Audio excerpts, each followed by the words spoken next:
Hi, everybody. Thanks for joining us for this TIG Talk. Glad to have you all here. I'm Elliot Begoun. Joining me today is, if you look closely at him, I think my favorite movie of his was Dave. Maybe it was A Fish Called Wanda, Kevin Kline. No, actually, it's Mike Gammarino, also known as the Kevin Kline doppelganger. But Mike's an expert in 3PL and especially around 3PL e-commerce. And given all that's going on right now, I thought it would be good timing to bring him in and field some of your questions, things that are top of mind around all things 3PL and all things e-commerce. And just before I turn it over to Mike to kind of let him introduce himself in a little bit more detail, just a few housekeeping things. We have both a chat, which you can chat to us as panelists, but if you have questions, the best way to do that is to type into the Q&A bubble, which is at the bottom of your screen if you move your mouse, and type in the questions, and we will do our best to get through every one of those today. And if you have anything that's more complex, we'll actually be recording the questions, and either Mike or myself can get back to you directly with any responses that we don't have or can't get to today. So please use that Q&A box to ask any questions as we go along. We want to make this content as salient and directed towards those listening as possible. We'll also make this available on YouTube. New Hope will make this available, and it looks like we'll be doing a audio version of it in podcast format going forward as well. So with that, I'll let Mike introduce himself, tell you a bit about his background, his business at Blueprint Partners, and we'll go from there. Mike. Sure, great. Thanks, Elliot. Thanks for having me today. A little bit of background about myself. My experience maybe in the last 10, 12 years has mainly been in e-commerce. I used to come from kind of a hard goods background and dealing with supply chain and kind of efficiency improvements around processes, and worked on founding teams of CPG and product startups as an operator. So handling logistics, supply chain, warehousing. And then about 3 years ago, I started Blueprint Partners really to fill a white space that I saw with really successful e-commerce and direct-to-consumer brands and retail brands, kind of having that hockey stick growth, and really needing to build a platform ahead of sales rather than having operations catch up to sales and experiencing inventory issues and shipping delays and problems with inventory. So we work with a lot of different e-commerce and multi-channel CPG brands, really contending with high growth and wanting to set up really strong operational foundations to support their sales. Great. And Mike and I, just a point, we both at one point in our careers used the same business coach. So that's how we actually met. And we were part of a mastermind group together, which was kind of funny because that would mean that we would actually have to be masterminds, and we're not. And so we've been able to collaborate on a few things, and Mike, quite honestly, is one of my go-tos on all things related to e-commerce logistics. And it's complex and it's challenging. Those of you who have read some of my stuff know that I'm kind of pounding this drum right now that I think there's a sea change afoot within e-commerce. Not that it's new. Again, looking at some stats, I think Bricks Meets Clicks estimated that about 6.3% of grocery was sold online in 2019, with expectations of that eclipsing 7 in 2020. I think most people can agree that we've blown that away, partly obviously as a response to what's going on in the world, but also I think just as people become more and more comfortable and familiar with getting food that way, what I think is going to happen is that e-commerce is going to continue to be one of the more capital efficient, if not the most capital efficient channel for early brand discovery and to drive trial and to build tribe. And I think brands are going to have to start thinking about that digital strategy and building tribe there, and then leveraging the growth of retail as really replenishment or phase 2 in order to remain uh, capital efficient, and to do so in a way that sets them up for future investment, et cetera. So, question for you, Mike, just to get things kicked off, is kind of if a brand is on this call right now, listening in, thinking about how do I make this transition? How do I begin to really lean into e-commerce? What steps do you kind of outline as a starting point? Yeah, and I'll take this kind of one step back and just kind of thinking about like where we are in our current situation. This really could be kind of e-commerce 2.0, right? It looks like, if you're not online now, you need to be. And that goes for food and beverage and natural foods and apparel and all different types of products that maybe are retail or retail focused. E-com now is the time to look at direct to consumer. So when you're thinking about that, it depends a little bit on the type of product you have, but it's what channels do you want to start with, right? So there is direct to consumer, meaning you either have the product yourself or you use a third party logistics provider to help ship it directly to your consumer, or you use other retailers, right? Like an Amazon or an Instacart or maybe a GoPuff um, or a Thrive Market to deliver your product direct to consumers. So I think channel exploration is probably number one.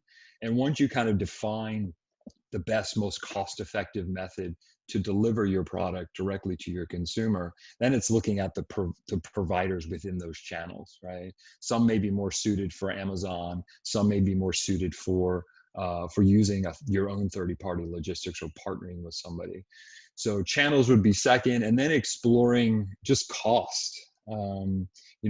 There's certainly a different way to calculate COGS if you're talking about direct to consumer versus using wholesalers and retailers to sell your product, right? So you're not dealing with keystone pricing, so you should have some margin left over there to factor in shipping and fulfillment costs that you didn't have to consider before.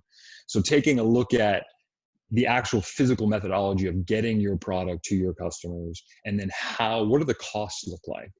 So if you're talking about perhaps a chilled beverage, there's certainly some additional cost and speed to consumer that you have to take into account. Perhaps insulating your packages, perhaps using express shipping, perhaps limiting it to a market, not the entire US or not international, but limiting it to a market where you feel comfortable testing, and also maybe as close into you so the product can reach your consumers as quickly as possible. So once you kind of get your channel set up, your providers, and then how you're going to get it there, your shipping costs, then you're looking at perhaps packaging, different methodologies of actually physically delivering your product. And then, looking at testing. So I think, Elliot's you're a big believer in kind of brand discovery, testing, and making sure that this is the right thing for your brand. I don't think we should be jumping feet first into direct to consumer. I think there's a testing phase just to make sure that it is something that is going to, it's a channel that's worthy of exploration, and it's something that your end consumers are really looking for. So I wouldn't say it's a definite win for everyone, but these days, if one thing we've learned in the past, month to 2 months, diversification is really key. And those of you that are in retail right now and maybe are seeing, a drop in sales due to either retail store closures or being pulled from shelves or being, bumped off your shelf for essential goods, having that direct line to your consumer that you have a lot of control over is very, very important. Yeah, and I think that's a really important point. So it's another way to diversify your portfolio. Or if you're a company Hmm. in food service right now that was primarily food service, that channel is all but shut down. So Right. I think it's critical that you look at this as an omni-channel. It's not an all or nothing. I had a little bit of an argument, tongue in cheek, with Bill Weiland of Presence Marketing about an article I wrote a couple weeks ago because he felt like I was saying e-commerce is it. E-commerce is not it. E-commerce is a spoke in the wheel, and it's an important one. It's an important one from a lot of the potential of great learnings as well as great revenue. My question for you in terms of mistakes, I mean, what are some of the common mistakes that you see companies, CPG companies in particular, making as they roll out into e-commerce or try to expand their e-commerce footprint? Yeah, I think the first thing is really not getting a plan in place. And, as I mentioned, you really can't be jumping feet first into that e-commerce pool. If you don't have experience with it, it is really, it's very, very, it seems similar to using wholesalers and going to retail, but it really isn't. Over time, one of the things that we do for our clients is help them find third-party logistics providers. And, we've researched and investigated 60, 70, 80 of them in different parts of the country. And we really find that very few of them have the expertise, knowledge, and service levels to be able to support kind of today's modern brand, right? This isn't, most brands, it isn't taking a pencil and throwing in a box, slapping a label on it and getting on its way, right? There's an unboxing experience. There's a lot of care because this is the presentation of your brand, right? It's not just sitting on a store shelf. It's now as it sits on your customer's front door, how is your brand going to be perceived as they receive it? So I think not going in with a solid strategy is certainly a mistake, and also not understanding and vetting the providers that you're going to be using. Even if you're going into Amazon can be extremely expensive, and it can be a margin killer so much that you're upside down.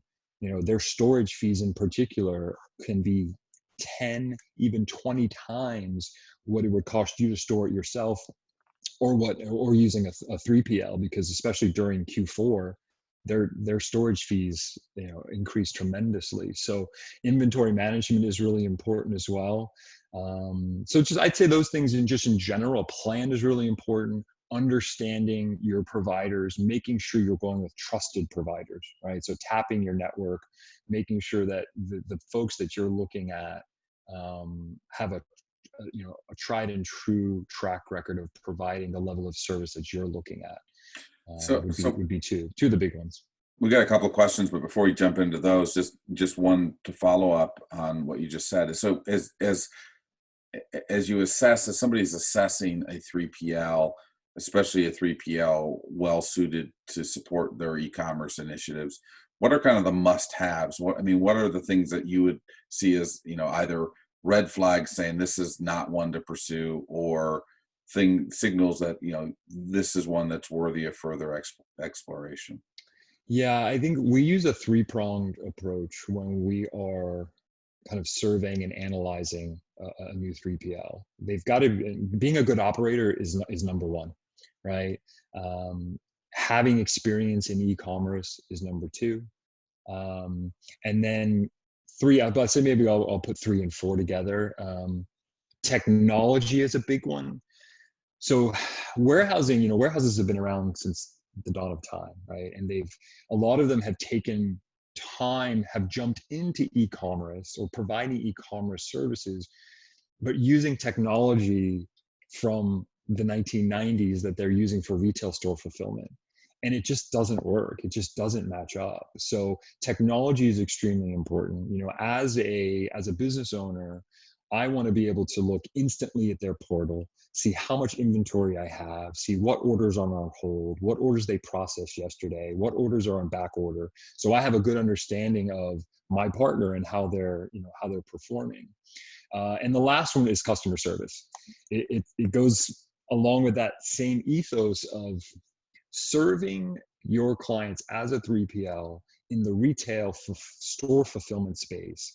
The customer service necessary to serve a direct-to-consumer brand is a few levels above that, right? Because you're dealing with individual orders. So if you have orders coming into your 3PL and inventory has been received incorrectly, you've got to have a direct line of communication to that 3PL and a customer service account manager to be able to correct those mistakes quickly, or correct those errors quickly, because you've probably got consumers, knocking on your door, blowing up your phone lines, and emailing you about, where's my order. So those are really the 4 things that we look at, and it's really hard to get all 4 of those right, which is why, out of 70, we have a really small group that we work with. That you use.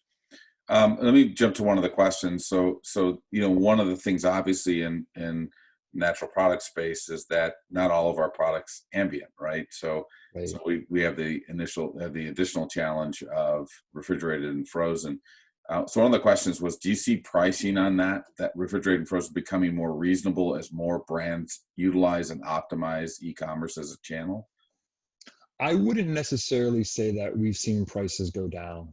The cold chain warehousing and logistics market is controlled and is becoming more and more consolidated over the last 5 to 7 years. And what does that mean? It means there's less competition.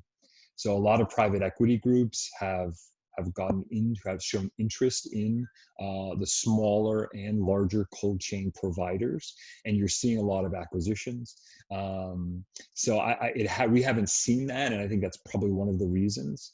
Another reason is there's just some very high fixed costs for cold chain providers, right? You've got heavy equipment, you've got chillers, you've got high electricity bills, you've got people. So there is a floor of fixed and variable costs for these providers that they really can't go below. There are some economies of scale, but it's not as evident as it may be in other industries. So as brands look to that as a solution and understanding that, I mean, consumers are understanding to some degree of the difference in price point of getting something fresh or frozen delivered to their doorstep versus picking it up. But what can a brand, or what should a brand be considering as they look for packaging, look for shipping? Do they do a hub and spoke model where they centralize the vast majority and then move product to spoke DC, so they're always 2 days ground from their core market? I mean, what have you seen as best practices around that? Yeah, I'll kind of split that up into dry goods versus cold and chain. With dry goods, you have to reach a certain level, a certain volume for it to make sense to split your inventory.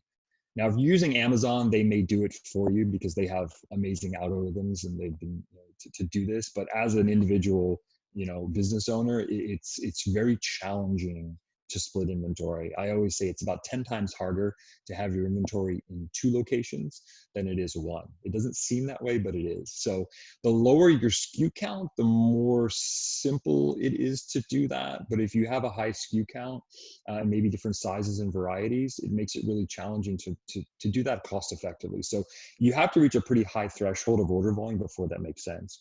What we usually recommend is and we work with a lot of brands just in Southern California and in the New York area.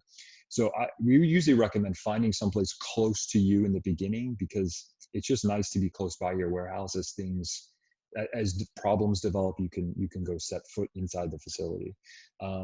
However, if you're looking at a single location to serve the United States, if you are a national brand, we tend to look at the Midwest and Southeast, right? The Kentuckys, the Ohios, the Tennessees. That's where you're going to cover 80% of the country in 2 to 3 days, and you can have it all in one facility.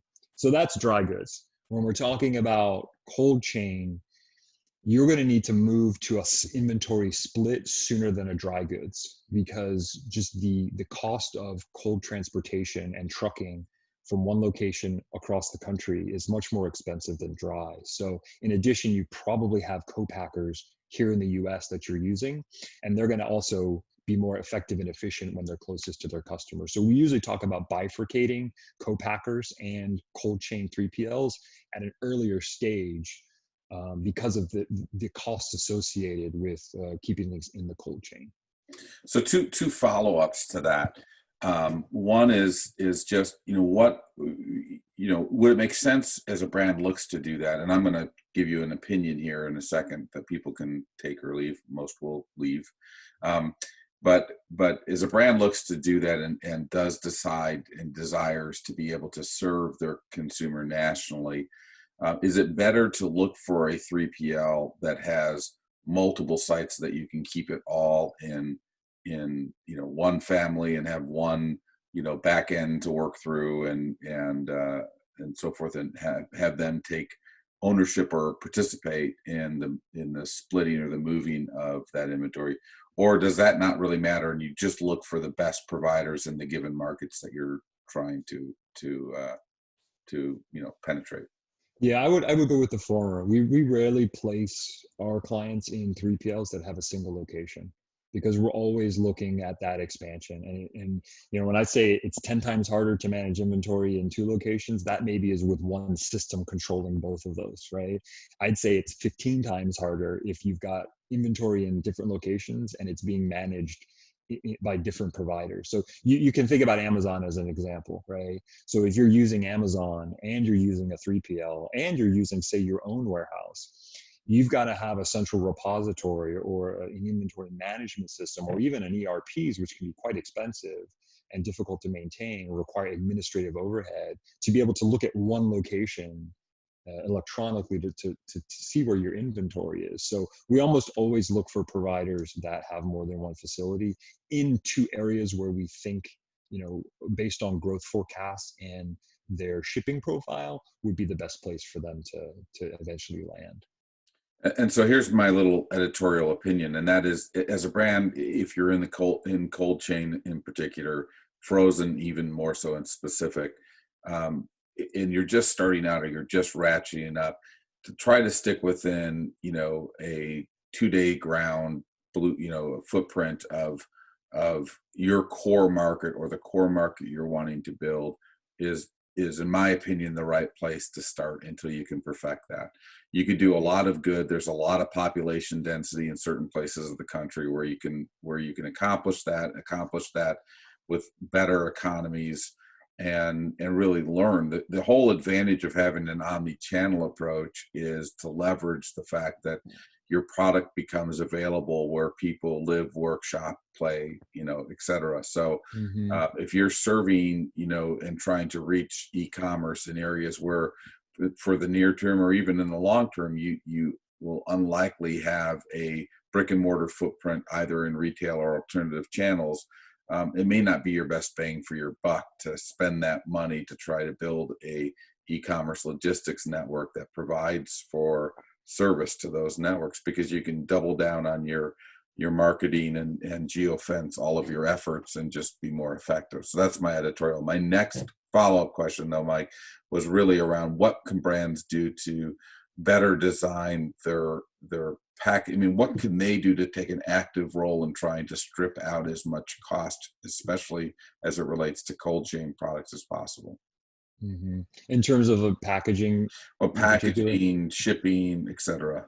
So Yeah, I mean, cold chain's tough, right? I mean, this goes back to my analogy. You're not just throwing a pencil in a box. So especially with cold chain, you're worried about the quality of your product as it reaches your end consumer. So your comment about being within 2 days of your consumer, at least at launch, is extremely important in this particular case. And you and I have worked on release plans and where you're talking about the West Coast, and you've got 50 million people that you can probably reach within a couple of days if your warehouse is somewhere in California. So it's certainly, a big enough market to test. So keeping your release to a smaller portion of the country to start within 2 days is important, because you can just get killed on shipping costs if you're looking at shipping from, say, Southern California to New York, and you're talking about maybe a 5-day window of ground. So it could be twice as expensive. And also you could talk about product degradation as your product starts to fall essentially and warm. We've seen issues.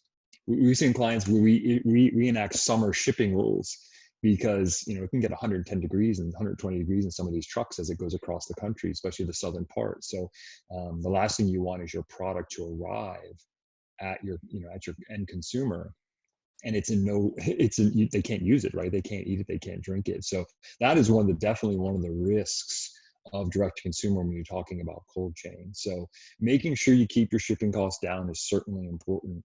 And then being very conscious and deliberate about how you insulate and how you test. Don't just assume because you throw some foam in there it's going to stay cold for 3 days, and don't assume that it's not going to reach temperatures of 120 degrees when you're it's driving across Arizona in the middle of the summer. So installation, packaging, and then location.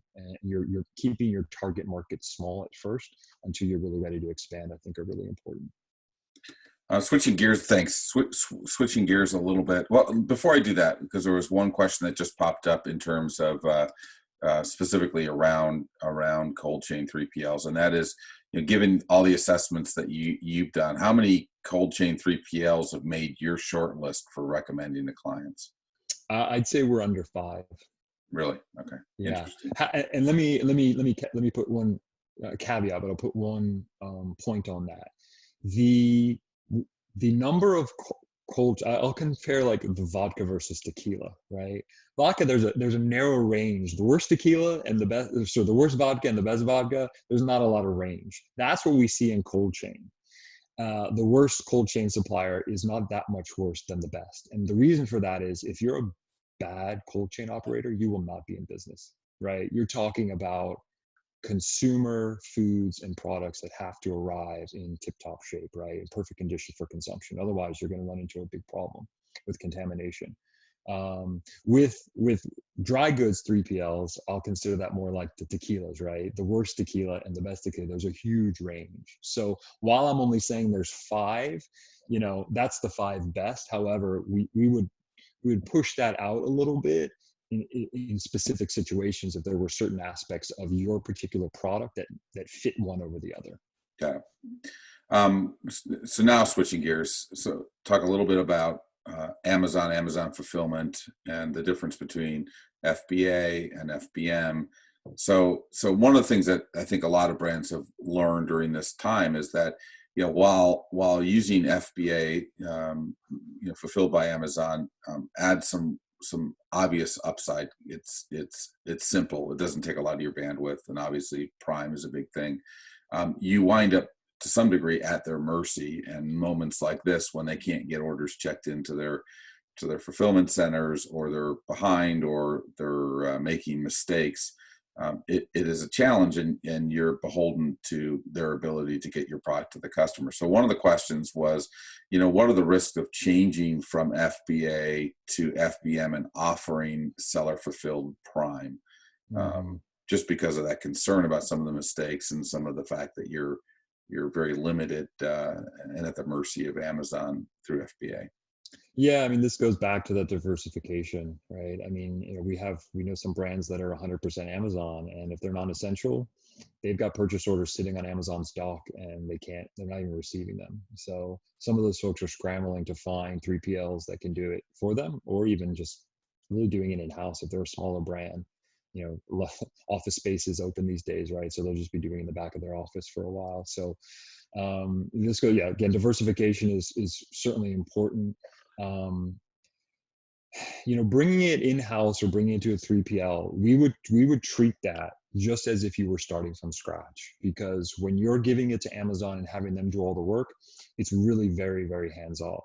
It's going to cost you a lot, and as I mentioned, it may turn you upside down depending on your sales velocity, how much you have stored there. But we treat that as if you're starting from scratch, because the only thing you have that's probably set up really well in that case is Amazon is very strict about product numbering and UPCs and labeling, so everything has to be set up, so you have that down. But it's a whole different set of, I'd say, almost rules and procedures that you need to set up when you do it yourself. And you're probably also looking at elevating your customer experience and your open box. Amazon doesn't give you that, right? They literally will just throw a pencil in a box for you. So setting up proper procedures to train, if you're going to use a third-party logistics provider, we spend a lot of time with our brands making sure that procedures are very well documented, because you're giving up a lot of control, and you want to make sure your unboxing experience and your brand is represented as well as if you packed it yourself.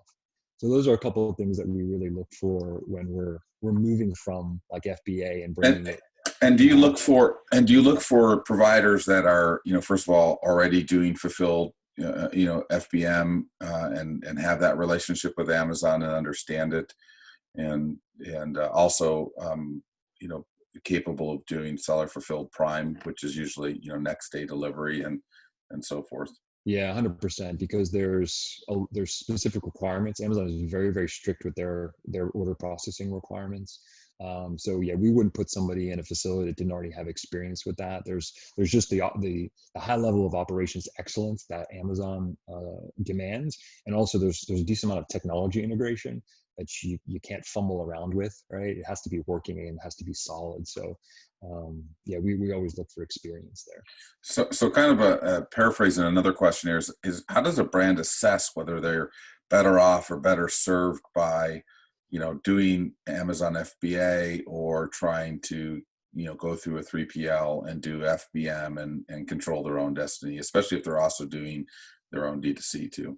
Yeah, I mean, it's a hard question to answer without diving deep. I'd say it's really very brand and product specific. Now, we've been kind of kowtowing on Amazon, and I mean, saying how expensive they are and how you give up control. But the huge benefit there is just distribution and just getting your brand in front of consumers. So you're paying essentially for that if you're on Amazon. So that's a huge benefit. So I wouldn't say that anybody, you have to look hard at Amazon to make sure you're not upside down on your costs there. But it's still But even choosing between FBA and FBM, I mean, how do you make that assessment? Does it have to do with bandwidth? Does it have to do with velocity? And do you recommend that brands start FBA that are smaller or newer to e-commerce? I mean, what would your yeah. guidance be? Yeah, I think if you don't have somebody on your team that really understands fulfillment operations, it's a good way to hand off the majority of the heavy lifting to Amazon, right? Again, you're going to pay for that, but it is getting your product out there and getting eyeballs on your product. And then once you have experience in house, or using somebody like us, we do that a lot. We help brands do that, just to make sure it's seamless, because you just need it. We're all competing against Amazon today. They've set the bar, 2-day shipping and now 1-day shipping. I mean, they're up until the last few weeks. I mean, I can't remember the last time, an Amazon package didn't arrive at or before they said it was going to, right? So the bar is super high for doing it yourself. And you just don't want to trip over yourself when you're setting that up. So making sure you have the experience or utilizing somebody outside that can help you is really, really important. And I would add one thing, and that's just this reality. I think Betsy McGinn shared this stat with me recently. I think it's like 62% of American households are Prime. And so the reality is, if you're going to be on Amazon, you have to make sure that you're Prime eligible, because if I mean, there's a filter on the left-hand side that most people click pretty quickly, and they're looking for Prime, because we are a instant gratification society, and maybe that's changing, but I think that's important. Speaking of kind of preference, order preference, and so forth, here's another question that came up, and that is, in your experience, and you see it across different categories within CPG and so forth, do you think consumers prefer free shipping and a slightly higher price, or a cheaper price but expect to pay, $5, $10+ for shipping? Yeah, free shipping for sure. Yeah, no question. Just building it in. I mean, what I see kind of best practice is baseline free shipping, and then giving them options to upgrade their shipping for speed or something. And if shipping will turn you upside down in your margins, depending on your product, having a threshold for free also works pretty well. Yeah. You tend to put it right under your AOV, your average order value, to get them to buy that extra product, to get them over whatever it might be, $50, $100, $150. So I wouldn't say it always needs to be free, but certainly customers, I think of paying for shipping is like paying for parking. Like, nobody wants to pay for it because you feel like you're not getting any benefit from it, right? So if you're gonna hide it, go ahead and put it in there, right? I mean, it's perception is reality in this case. Couple other questions, and I'm going to just kind of bulk them together in the interest of time here, because there's for and this is specifically for younger, earlier stage brands. Do you start kind of a DIY kind of mentality, out of the garage, pack and fulfill? I mean, when is the right time in your mind to move to a 3PL? And then Yeah. also, when is the right time to make that delineation between, do I go Amazon, do I go straight on my website, etc. Mhm. We almost always recommend brands start doing fulfillment themselves. And there's a couple reasons for that. One is because you'll get the process down exactly the way you want it. Having to teach somebody without doing it yourself, I mean, just think about that statement. It's really hard to do, right? If you don't know how to do something yourself and you're not an expert at it, how are you going to teach somebody else to do it the way you want? So also, I think it really helps to have an understanding of what goes on with order fulfillment. And when you're receiving pricing and your invoices back from your warehouse, and they're coming to you with issues, right? You'll have a better sense for kind of what they're going through. If you've received inventory wrong and then they receive inventory wrong, you'll understand like why that mistake was made. So I think maybe it helps you to empathize a little bit more with what your eventual 3PL is going through. But we always recommend, if you can, out of the back of your office, out of the back of your garage, at your basement, do it yourself for a little while to really get a handle on it. The other reason also is that it's hard to get a 3PL to accept you as a new client if you don't have traction, right? Because it costs as much for them to onboard somebody that's doing 25 orders a month as it does somebody that's doing 2,500 orders a month. So they're really not interested usually in brands that haven't seen some traction. So that's the answer to your first part. The second Will they part, get, well, just to follow up there, yeah, will bringing traction to a 3PL not only help them get interested, but also help you get the better price? 100%. Okay. Yeah, I mean, we do a lot of selling the dream. When that's part of our, what we do actually is when we're working with a new brand that wants to go into a 3PL and they're right on the cusp of, they might not have enough order volume. We try to limit it to about 1,000 or more is when we like to start approaching 3PLs per month. That's when their antenna starts to perk up. Yeah, I mean that's what we look for, and typically when we're doing a search. Yeah. Yeah, that's an interesting perspective, because sometimes I don't think from that way. And one of the things that I tend to try to tell founders is that you really have to be constantly asking yourself, where's my highest value activity? Right. So if it's you or your co-founder and you're spending your time taping up boxes and putting labels on, and running to FedEx or to the post office, you have to question, is that your highest value time? But I think what Mike's saying is smart. So it's not that you don't start investing in your fulfillment, but that investment, instead of it going from you packing it to going to a 3PL, might be you packing it to hiring some people part-time to do it in your garage for you, to taking it to a 3PL. Because Yeah. it's an interesting point that if you can prove traction, much in the same way we talk about it with retailers or investors, then you're just going to be able to drive a better deal. Yeah, I So mean that's what I've always done as a founder. I used to pack jewelry boxes in my living room and taking them to the post office on Saturdays at one of my first startups here in LA, and that's how I learned how to do this, right? And I understood how to train and offload that once I did it myself. But you bring up a great point. One of the things that we stress with founders is exactly what you just said. At some point, you have to ask every day, is this a good use of my time anymore? It was a very good use of your time in the beginning, but is it a good use of your time now? And if not, either delegate it internally or delegate it externally. You got to kind of figure that out as you go along. So we have time probably for one or two quick more questions. One of them that came up was really around 3PL integration with software. Particular, what are you seeing as kind of best practices? Shopify, WooCommerce, etc. I mean, Shopify number one. I mean, I don't even know. Woo is such a smaller second player. If a 3PL is in e-commerce and they don't have a Shopify integration built in, then I wouldn't even consider them. Most of them we've seen haven't seen WooCommerce. I don't have a WooCommerce integration. Some of them do, but Shopify is. I feel like they're taking over the world. I mean, they're vertically integrating all the way up and down the supply chain now. So they have a great set of tools, a great, very strong app store. So it would be really hard pressed for me to recommend somebody not use Shopify except for in really unique cases.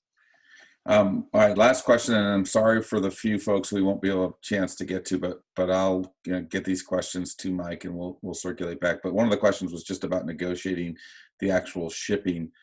Is that something that brands should be doing directly with UPS or FedEx or USPS, or do you lean on your fulfillment provider to leverage their negotiated rates? Yeah, almost always we lean on the provider. So as a young brand, you're going to get rates that are just below, very hair below retail, right? If you're working with a 3PL that has a very strong relationship with UPS, FedEx, DHL, the post office not as much. They don't discount as much. Usually, you're going to get 40, 50, 70% off of retail if you're using their carrier. So we almost always recommend using their carrier. Great. In their account. Awesome. So I'm just trying to see if there's anything else here that we can drive through. I just a couple of questions that I want to or one question I want to get off, and then I want to make sure that we give everybody the opportunity to know how to reach out to you and get a hold of you. But what have you seen in the last 4 weeks that has surprised you in terms of change, and what do you think is here to stay and that brands need to be considering? Yeah, well, I think we're fortunate because we work with small companies, right? So the first week of our shutdown here in California, which was 4 weeks ago, there was a lot of kind of shock and surprise, and oh my goodness, this is for real. And then the second week was tail end of the first week, and second week is what adjustments are we going to make sure we can survive this? What we have to go into hibernation mode. How is this going to affect us? So it was really we spent a lot of time over the past 3-4 weeks just talking with our brands and our networks, just providing guidance of how to survive what we're going through, and what does it look like on the other side, and how is your brand going to change. So I think where we started this conversation, diversification, you almost can't go wrong with it as long as you can maintain you know your cost structure across different channels, and your overhead, keep your administrative overhead to a reasonable level. You can survive on multi-channel. So seeing brands adapt it's been very encouraging. So those are probably a couple of things. Is just the adaptation, how quickly we were able to adapt, and also how quickly I think most of our mindsets hopefully have switched to looking ahead and kind of not dwelling on today, but looking forward. We've been talking a lot about, what is your sphere of influence and what can you control? And while we sympathize and empathize about the terrible things that are happening all over the world, we also need to make sure that we continue to work on our businesses so that we're around, the people that we employ are around, right? When we're on the other side of this. So it's a struggle sometimes to think of me versus others, but we need to think about ourselves too. And we've been trying to help brands do that as well. Yeah. And the economy is, the stress that we're seeing in the economy puts stress on us as individuals, and that's a health risk to us, to our families. And so, there's nothing wrong, in my opinion, with doing your part to make sure you're continuing to drive the economy forward, because in many ways that's promoting health. Because of, if you just look at Maslow's hierarchy of need, being able to provide for yourself, your family, being able to provide for those that work with you and their families, that is doing good deeds. Right. Mike, how do people reach you if they have any questions? What's the best way? Yeah, sure. Our website we're Blueprint Partners without the E, so BLUPRINT partners.com. Great. Thanks so much. Mike at Blueprint if you want to email me. Yeah, thanks, Mike. Thanks everyone else for joining. Mike, as always, thanks, man. Appreciate it. Thanks, Elliot. We'll make this recording available to anyone who was here, and others. It'll also be up on our YouTube channel. We'll also start converting these into audio files that you can listen on your shelter-in-place walks on your treadmill.